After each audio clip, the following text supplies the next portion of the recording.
Before the American Revolution, there were basically three types of American colonies, and as you all know, other than the Native Americans, everybody in America was an immigrant. Even the Native Americans, they were immigrants just a lot sooner than white Europeans and the rest of us. They came several thousand years, probably several thousand years BC they came over here. But before the American Revolution, there were three types of American colonies. So these are some of the royal colonies that you'll see. Royal colonies, provincial American colonies, were under the direct control of the English king, who appointed a royal governor and council. These colonies had a representative assembly elected by the people. And again, there are the royal colonies. Of course, there were 13 original American colonies. Proprietary colonies were early American colonies, most of which were established between 1660 and 1690 by English King Charles II in order to repay debts and reward certain loyal subjects for favors rendered to the crown. The British Crown awarded its most loyal supporters with vast tracts of land in colonial New York, New Jersey, Delaware, Pennsylvania, Maryland, and the Carolinas. These proprietors were given the authority to supervise and develop the colonies into successful and profitable enterprises. So this was for-profit ventures in a lot of cases. The lands were quickly colonized with British subjects at the expense of the proprietors. These proprietary governors, or lords proprietors as they were called, governed these colonies as overseers or landlords, and among other things established land grants and purchases. They recouped their investments in the colonies by collecting yearly land fees from the settlers who had purchased land within those colonies. These farm fees, as they were called quit rents, the technical term. By the 1690s, due to increasing concerns over the independence of colonists in proprietary colonies, steps were taken to end proprietary grants and transform proprietary colonies into royal colonies under the direct control of the English king, because Americans were starting to get antsy and think about, maybe we don't want to be a colony of Great Britain, maybe we want to be a new country. It would take them another 70 years to actually to make that jump, but they were already thinking about it. Charter colonies were distinguished by written contracts between the British king and the colonists defining the share each should have in the government and were not to be changed without the consent of both parties, theoretically. All the colonial charters guaranteed to the American colonists the right and privileges of Englishmen, which would later prove to be a stickling point of contention, especially in Massachusetts. And you remember, they were really agitating for the American Revolution. One of the major causes of the American Revolution is what was going on in these charter colonies. In the second half of the 17th century, in a similar fashion to proprietary colonies, the Crown looked upon charters and the charter colonies as obstacles to British colonial control. You know, we don't have as much control over our British subjects as we need to have. So they converted the charter colony of Massachusetts Bay into a royal colony, and of course that did not sit well with the good folks in the Massachusetts Bay colony. And then of course the American Revolution, and we all know about that. Talk briefly about New England towns. While the Southern and New England land systems shared most of the same terminology, they differed fundamentally in that in New England, land grants usually went to a group of men called town proprietors. Upon receipt of a tract of land, these guys would survey parts of their large tract, apportion out village home sites and field strips to farm for themselves and others, and then oversee the subsequent disbursement divisions of land until all the grant had passed into private ownership, except for the town commons and local government lots. So I'm not going to say a whole lot more about that, just be aware of that, and this is in your handout. So one important thing to remember is the metes and bounds system. And Dr. Russell used to do an exercise in his basic genealogy class where you had to plot out a metes and bounds deed on a piece of paper using a protractor. Thank me for not making you do this, because I can't even do that. I've forgotten, I was never very good at it. But the 13 original colonies, including their derivatives, Maine, Vermont, Tennessee, Kentucky, and West Virginia, continued the old British system of metes and bounds. This system described property lines based on local markers and bounds drawn by humans, often based on topography. A typical description might read, quote, north 33 chains, 33 1/3 links to a large oak tree, thence west 7 chains, 50 links to a stake in the ground, then south 33 1/3 chains across the old North Road to the stream, unquote. Can you see any problems with that system? Creek dries up, tree gets cut down, stream gets diverted. Chains are different sizes. It tended to create irregular shapes that were difficult to map and describe. Over time, the topography changed as the trees died or were cut down, the streams dried up or they changed course. And it wasn't useful for the large, newly surveyed tracts of land being opened up on the frontier in the west, which were being sold sight unseen to investors. So, with metes and bounds, you get really odd shapes like this. So that every few years, the property owners would have to remap the boundaries in case the tree fell over or the stream dried up, to make sure everybody knew where theirs was. We have a book of metes and bounds maps. I should have brought it downstairs from South Carolina, and it's all of these odd, irregular shapes. Oh, and these are the definitions. And I actually know a man, Dr. George Mikowski, who can do mapping via this old archaic 18th and early 19th century system. So yeah, chain is a lineal measurement of land equal to 60 feet. 100 lengths of chain are 4 poles and equal to 1/80th of a mile. A perch is a unit of land measurement of 16.5 feet or 5.5 yards. You can see the rest of those measurements. Not nearly as easy as what we have now. Here's one of those metes and bounds maps. And you can see they're really odd shapes that these tracts of land have. They get really strange shapes. So I mean, it looks like a crazy person drew it, but that's the way it was based on the metes and bounds system. Yeah, it really is. But that's how land was done in Europe, and it was how they did it in the United States right after the Revolutionary War. So sometimes in local deeds, in the Lauderdale County deed books, you will see a tract of property described in a similar fashion. This is a deed for the brick church. It was a Stone Campbell church associated with the Churches of Christ this is the 27th October 1817 deed of George Coulter, Bryce M. Garner, and Robert Dixon. I got ahead of myself. This is what one of those early deeds to a metes and bounds property would look like. Sorry, I got ahead of myself. Here's the brick church, which was on Little Cypress Creek near the current Stony Point Church of Christ, to wit, about 7 acres situated in the east half of the northeast quarter of Section 8, Township 2, Range 11 West, and bounded as follows: beginning on a poplar between the slough and creek, Little Cypress, thence running north to the section line, thence on the said section line east to the creek, thence running towards the creek to the mouth of the slough, and thence down said slough to the beginning, with all the building appurtenances and hereditaments thereunto belonging, unquote. So we're still trying to figure out precisely where this deed was, or this church was. Church of Christ historian Wayne Kilpatrick, who knows everything there is to know about our denomination in our area, had never heard of this one. But it's just an example of how metes and bounds can crop up even in Lauderdale County, which is on the rectangular survey system. So you will encounter that every so often.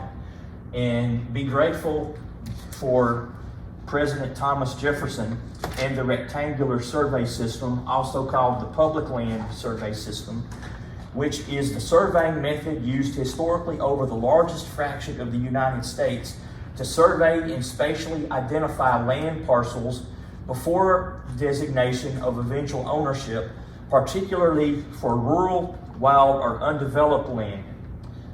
Again, it is sometimes called the rectangular survey system, although they do have certain non-rectangular methods like meandering, which I'm not going to get into. Much of the actual surveying was done in the 19th century under a contract system managed by the General Land Office, or GLO, which was created by the federal government in 1812.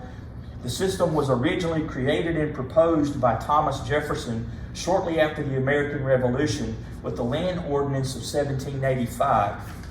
The Continental Congress passed the Land Ordinance of 1785 and then the Northwest Ordinance in 1787, really to control the survey, sale, and settling of new lands and open up new territory for expansion. The original 13 colonies donated their western lands to the new Union for the purpose of giving land for new states. So these included the lands that formed the Northwest Territory, Kentucky, Tennessee, Alabama, and Mississippi. These states were known as public domain states. The state that gave up the most was Virginia, whose original claim included most of the Northwest Territory and Kentucky as well.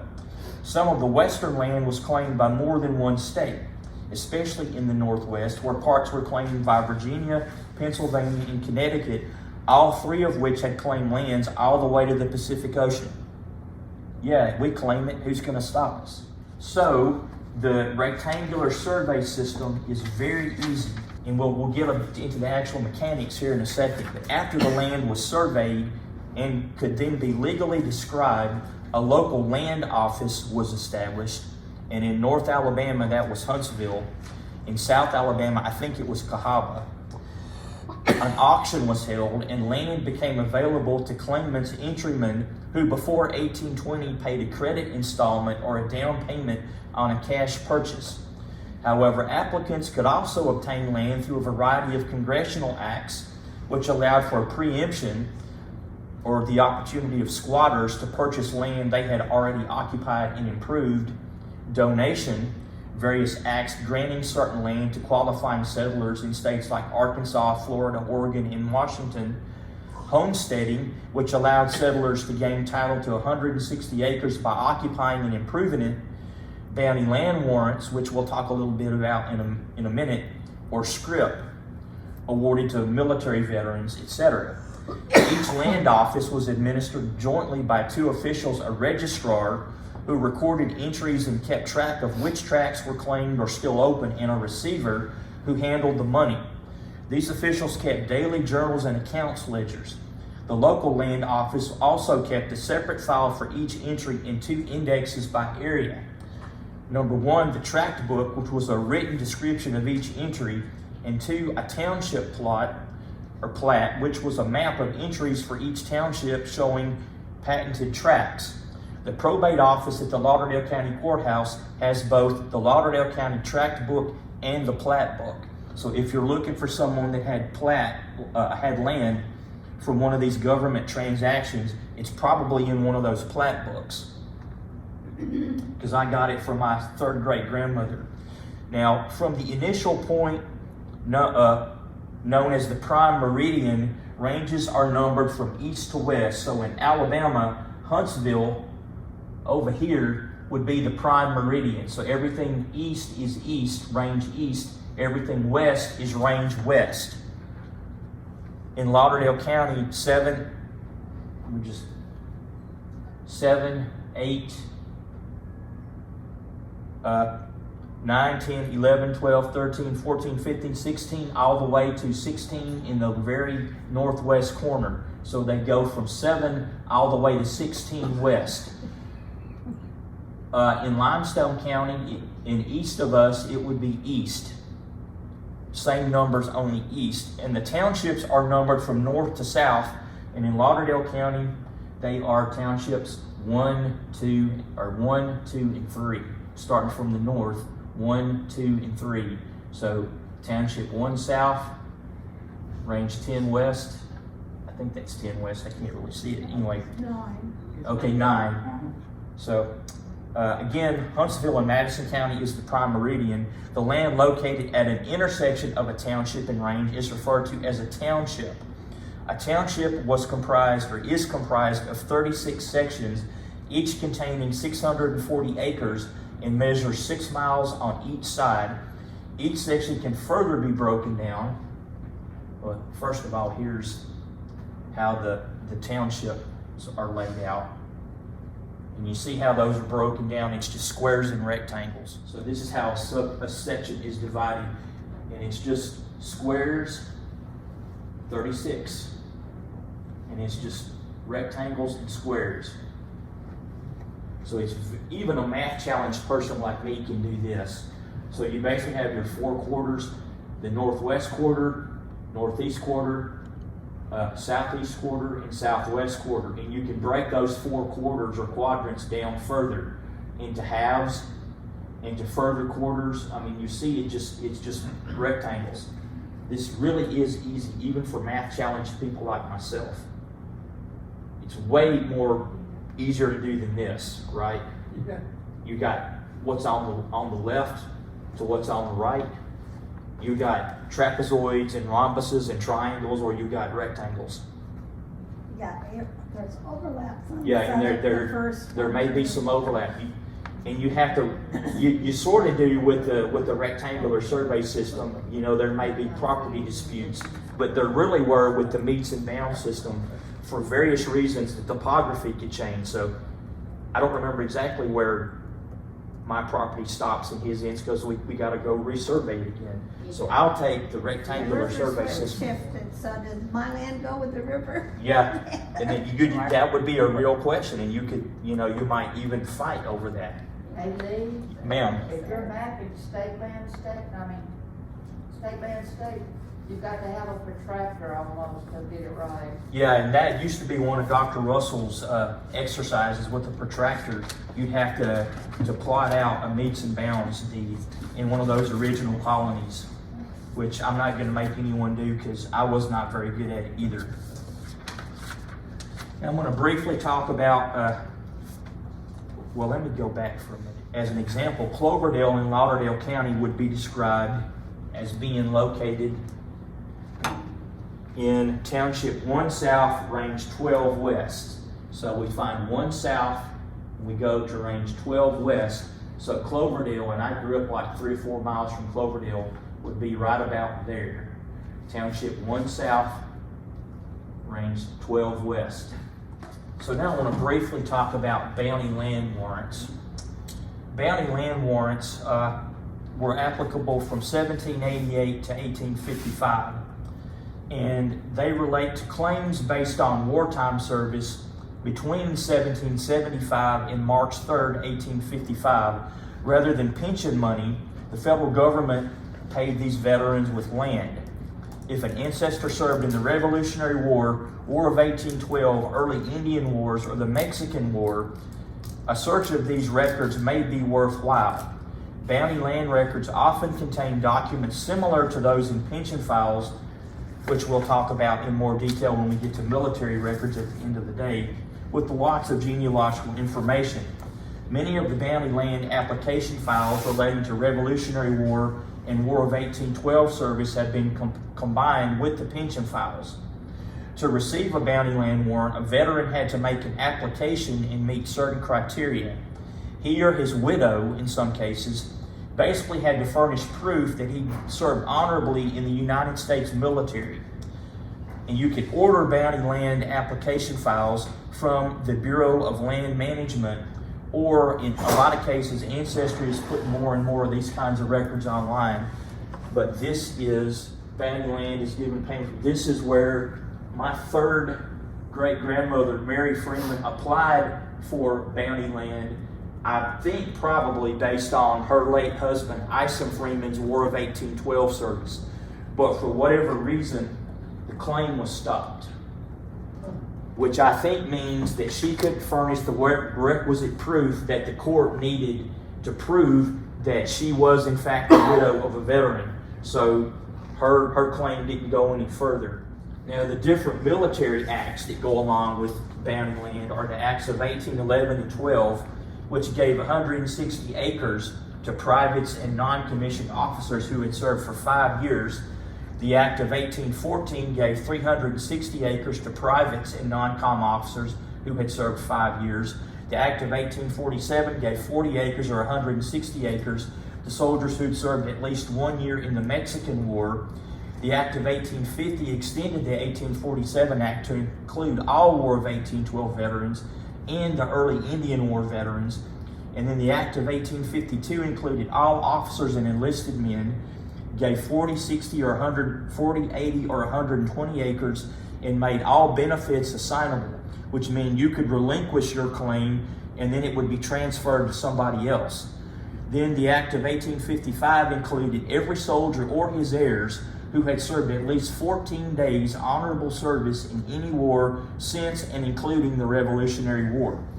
And most of the bounty land claimants in Colbert, what became Colbert, in Lauderdale counties, applied under the 1852 and 1855 Acts. And you can go to the Bureau of Land Management website, which is in your handout, and actually download bounty land warrant application files for your ancestor. They have the actual documents.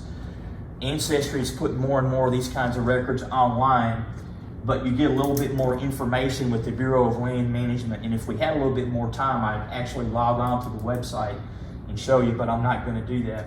In 1946, the General Land Office and Grazing Service were consolidated into the Bureau of Land Management, or BLM, which holds many of the old GLO records, or is the agency title under which the National Archives and Records Administration and its former branches store GLO records. The BLM is divided into eastern and western states. Its records for the eastern states are the Eastern States Office in Springfield, Virginia. The eastern states comprise all public domain states east of the Mississippi River and all the states on the river's west bank, Louisiana to Minnesota. Most western states have their own offices.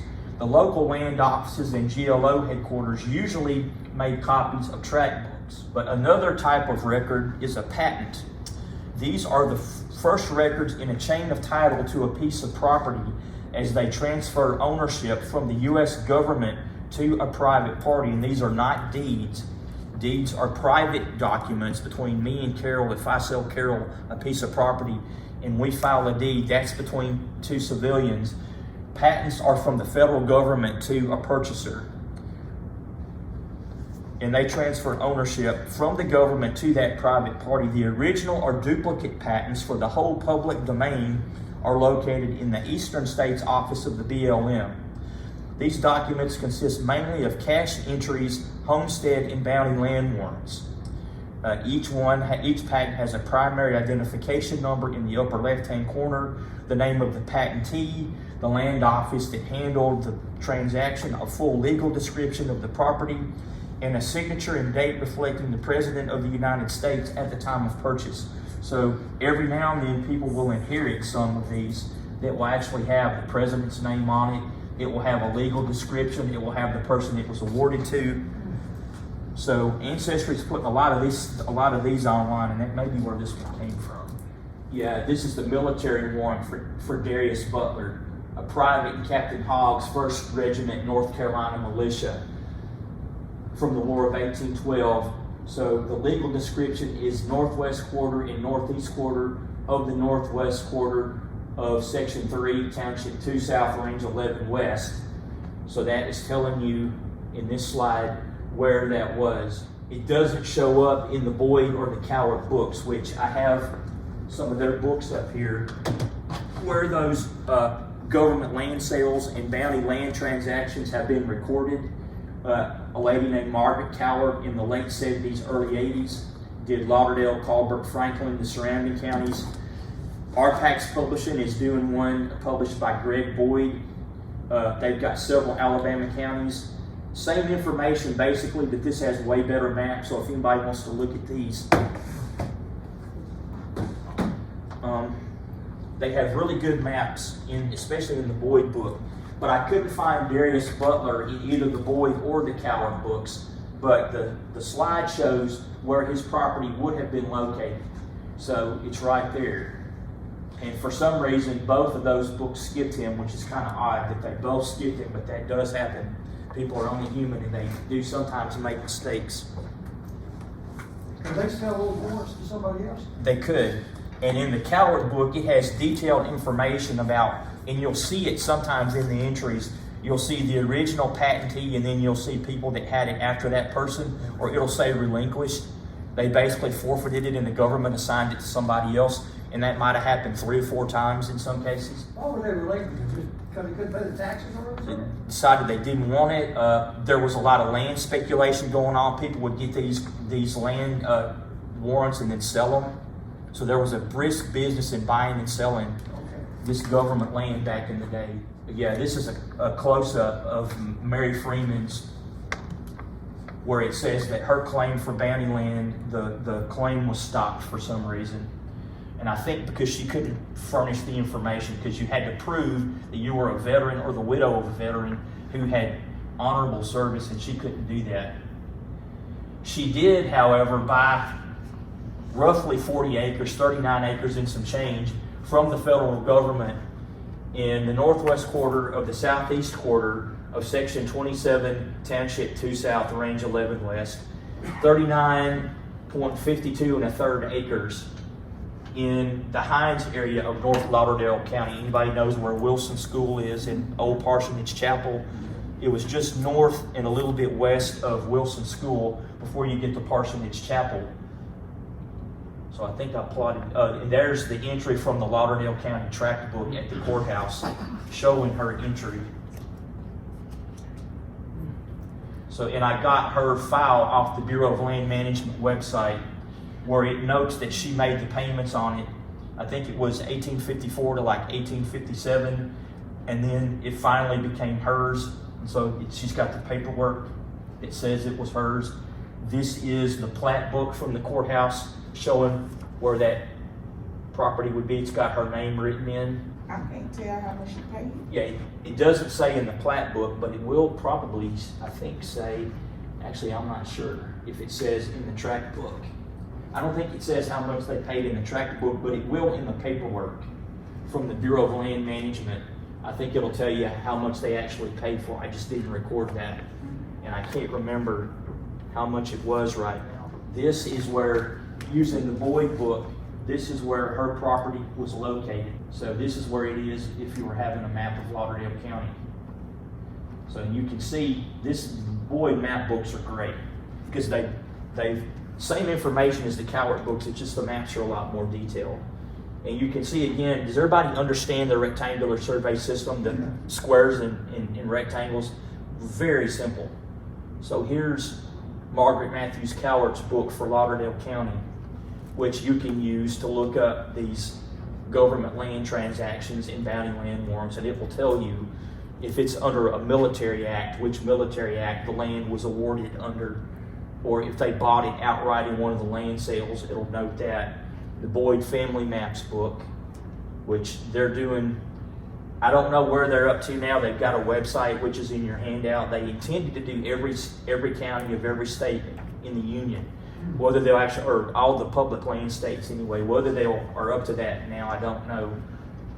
Well, another type of property transaction was called homestead, or homesteading, technically.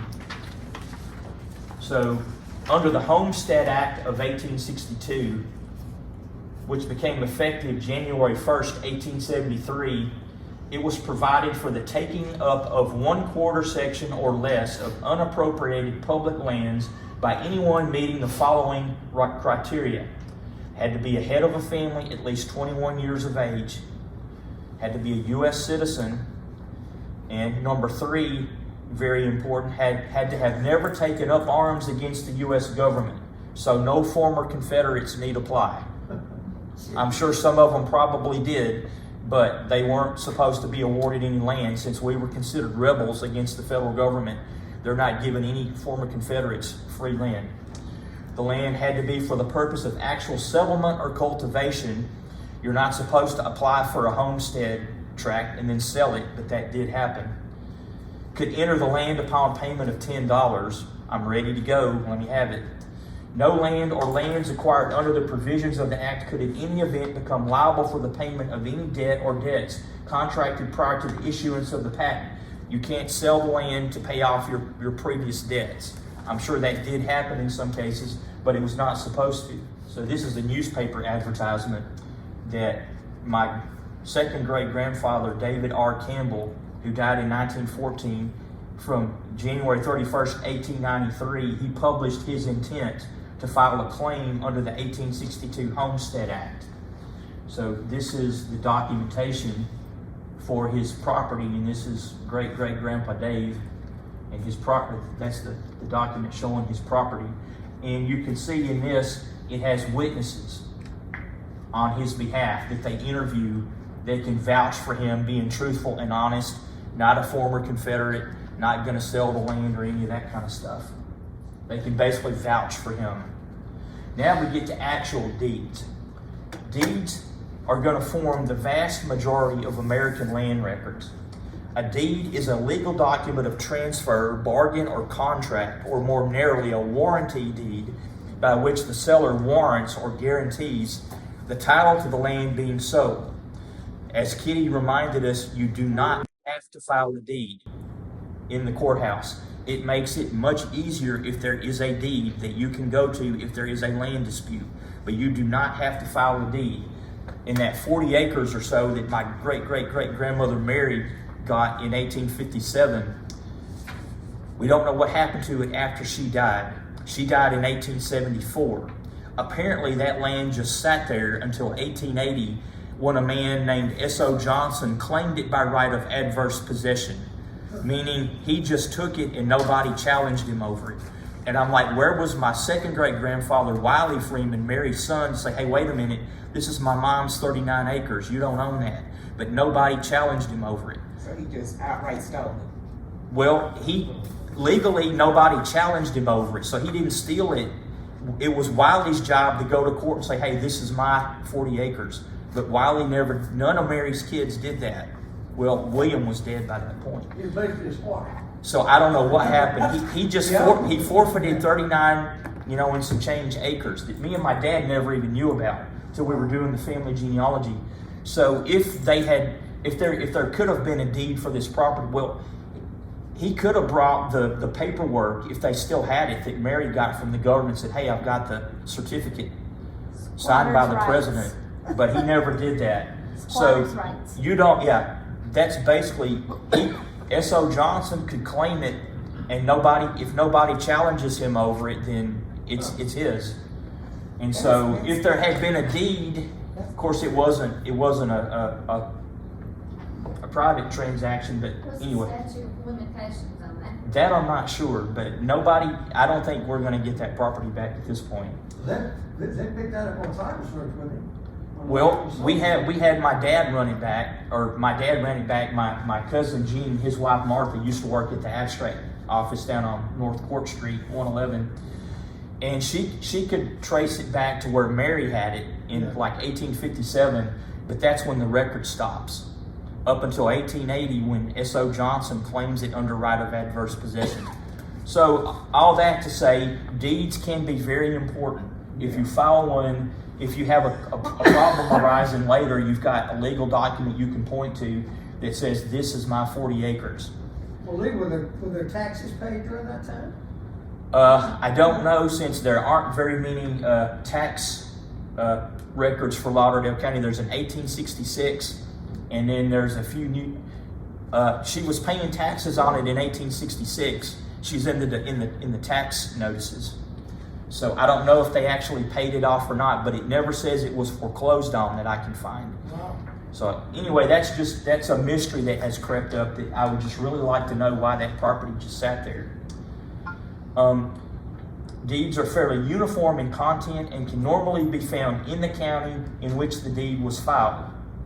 Usually a wife would be interviewed privately by an officer of the court to make sure she wasn't being coerced by her husband into selling the piece of property against her will.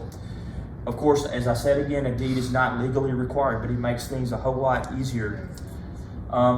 Typically, a deed was submitted to county officials for recording and was copied or entered into a deed book, though in some rare cases, the clerk might enter it into whichever book happened to be available at the time.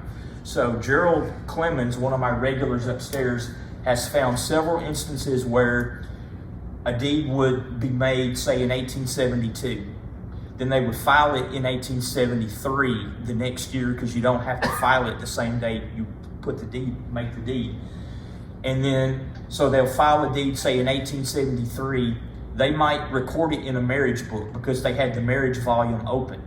Or vice versa, they might file a marriage in a deed book because they had the deed book open. They don't want to go back and get the right book. So you need to, if you can't find the deed where it's supposed to be, it may have gotten recorded in whatever ledger book the clerk had handy. In Lauderdale County, deeds are indexed both by sellers and buyers. There are some big index volumes at the courthouse. They have been microfilmed. We've got the deed records on microfilm for Lauderdale County from roughly 1820 to about 1886, when the LDS Church ran out of time, money, and volunteers. The courthouse has digitized everything from 2024. As of 2023, I think they had them digitized back to like 1917, but they have all the actual deeds that are there at the courthouse. Now, I will mention here that occasionally under slavery, some slave owners allowed their slaves to have, 10 acres of land or 20 acres of land and a small farm. Probably there won't be a deed for this property because they're enslaved people. Technically, legally, they're not entitled to own any property, but some slaves were allowed to own some personal property and some real estate. Again, probably not going to be recorded. After the Civil War, however, some former slave owners gave land and in some cases money to formerly enslaved people. We'll see that in a minute. Matthew Wilson gave all of his former enslaved people who were married with families like 20 acres of land and $1,000 because they felt like we got to help these people get started. So those are probably going to be recorded, but anything that they got while they were slaves not going to be recorded. If they were slaves, if they're free people of color and they're buying property, it'll be in the courthouse record books with all the other stuff. So briefly, before we break for lunch, I just want to mention the agriculture census. Let's see, what is this? Oh, that's the index to the deed record. There's basically a buyer's index and a seller's index. So if you know one of the two, you should be able to find it. And again, we've got the microfilm through 1886 or so. The courthouse has everything, and they've got it digitized back to 1917. So in some cases, a deed will have a description or a map of property.